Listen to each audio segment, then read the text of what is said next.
Nous voyons un grand élan de solidarité, notamment de la part des maires, grandes ou petites communes. Nous faisons le point en région Nouvelle-Aquitaine. À Saintes, en ce vendredi matin, on voyait défiler toute la matinée, des poches aux bras pour apporter des vêtements, des produits d'hygiène.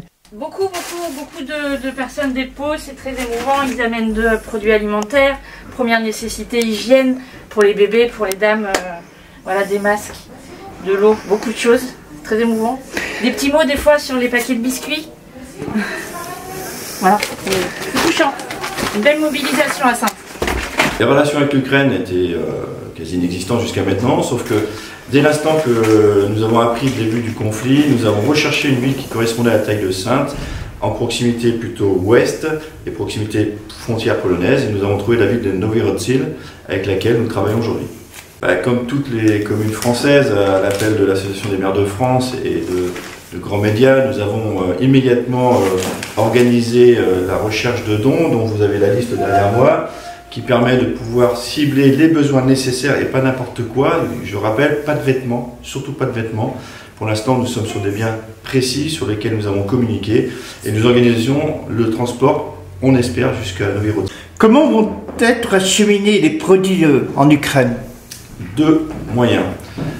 Le premier, le plus simple, c'est de s'adresser à la protection civile qui, elle, va mettre en place un corridor national pour envoyer les produits.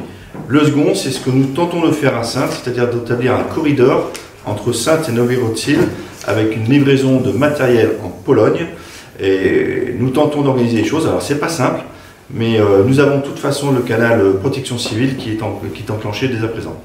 Vous avez une relation avec votre homologue maire d'une ville? Oui, bien sûr, on est en relation directe avec le maire de Nowy Rodzil et son adjointe.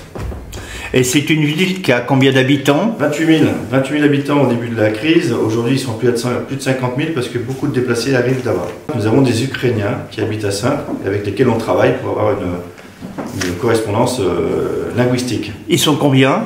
Une dizaine. Le consul d'Ukraine en Nouvelle-Aquitaine reçoit plusieurs centaines d'appels par jour. Depuis le début du conflit entre la Russie et l'Ukraine, un véritable élan citoyen vers la population ukrainienne, constate le consul honoraire Laurent Fortin. Que nous voyons aujourd'hui est vraiment important. On reçoit tous des centaines d'appels téléphoniques, des milliers de mails. Je vous enjoins, si vous le souhaitez, à suivre l'actualité en temps réel sur la page Facebook du consulat d'Ukraine en Aquitaine. On la met à jour plusieurs fois par jour. Là, je suis artiste et chorégraphe russe installée en France et j'ai un passé de militante des droits humains en Russie. Et je me bats maintenant contre le régime de Poutine aussi avec mes spectacles. J'ai honte aussi en me réveillant tous les jours que j'étais partie de la Russie et j'ai envie d'y aller maintenant, pour, même si c'est passible de 15-20 ans de prison maintenant, les manifestations là-bas. Mais nous ne devons pas nous arrêter à parler avec nos familles, de leur expliquer cette machine de propagande poutinienne qui est en marche depuis 20 ans. On doit se battre et toute la société internationale qui serrait la main à Poutine, elle doit maintenant aussi, elle a compris, mais c'est peut-être trop tard, mais levons-nous. J'ai des amis, des familles, des amis en Ukraine qui me racontent tous les jours les horreurs et cette guerre n'est pas en mon nom, n'est pas au nom du peuple russe, parce que le peuple russe est aussi victime. Cette guerre est contre le peuple russe, contre la liberté, contre toutes les valeurs qui me sont chères. Et nous devons maintenant nous lever, tous et toutes, contre cela. Que l'Europe est avec l'Ukraine, que la mobilisation est sur tous les niveaux, sur toutes les échelles, et qu'on n'est pas prêt à lâcher. Merci à vous.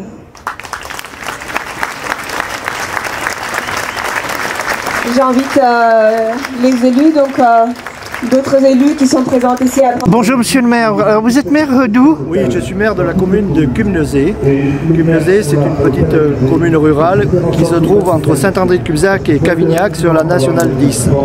Nous, au niveau national, des bus qui arrivent de Lviv donc, et qui vont un peu partout. Donc il y en a un qui est arrivé sur Lyon, un autre qui va arriver en Vendée. Et effectivement, il y en a un qui est programmé pour la Charente-Maritime. Et nous, en Haute-Gironde aussi, on va en accueillir un. Bon, on va mettre ça en place là, dès la semaine prochaine. Mais effectivement, voilà, donc on accueille les enfants de l'école de danse et leur mère ou grand-mère, bien sûr, parce que les hommes sont restés en Ukraine. C'est pouvoir quand même leur donner un peu de bien-être dans le malheur qu'ils sont en train de subir en Ukraine. Et alors cette association, elle est basée où? Alors l'association nationale, elle est en Vendée, à Saint-Gilles-Croix-de-Vie, et c'est le président, c'est le maire de Saint-Gilles-Croix-de-Vie, et il y a des antennes locales un peu partout dans la France. Et vous faites partie de cette adhésion? Et donc nous on fait partie, notre antenne locale, c'est Haute-Gironde d'Ukraine.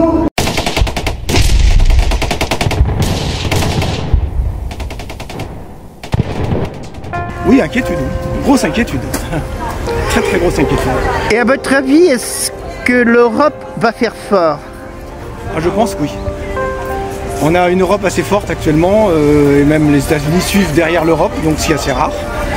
Et la Chine n'a pas l'air de suivre non plus M. Poutine. Alors donc, on a de l'espoir, quand même, que ça s'arrête. J'aurais sincèrement jamais cru qu'une troisième guerre mondiale serait possible. Pas dans le monde où on vit aujourd'hui. Je pensais qu'on était loin derrière tout ça. On en avait fini avec cette méchanceté et cette envie de pouvoir. Malheureusement, il y a encore des hommes comme Vladimir Poutine qui sont à la recherche de toujours plus et qui viennent contredire ma façon de penser. Et du coup, nous sommes peut-être à l'aube d'une troisième guerre mondiale qui va nous tomber dessus incessamment sous peu. Vous pensez qu'il déclencherait la bombe nucléaire? J'espère qu'il ne déclenchera pas cette bombe, même si j'ai quand même peut-être une petite appréhension là-dessus. Il a l'air assez déterminé et il veut vraiment récupérer l'Ukraine, donc il y a de fortes probabilités qu'il l'utilise, même à petite échelle.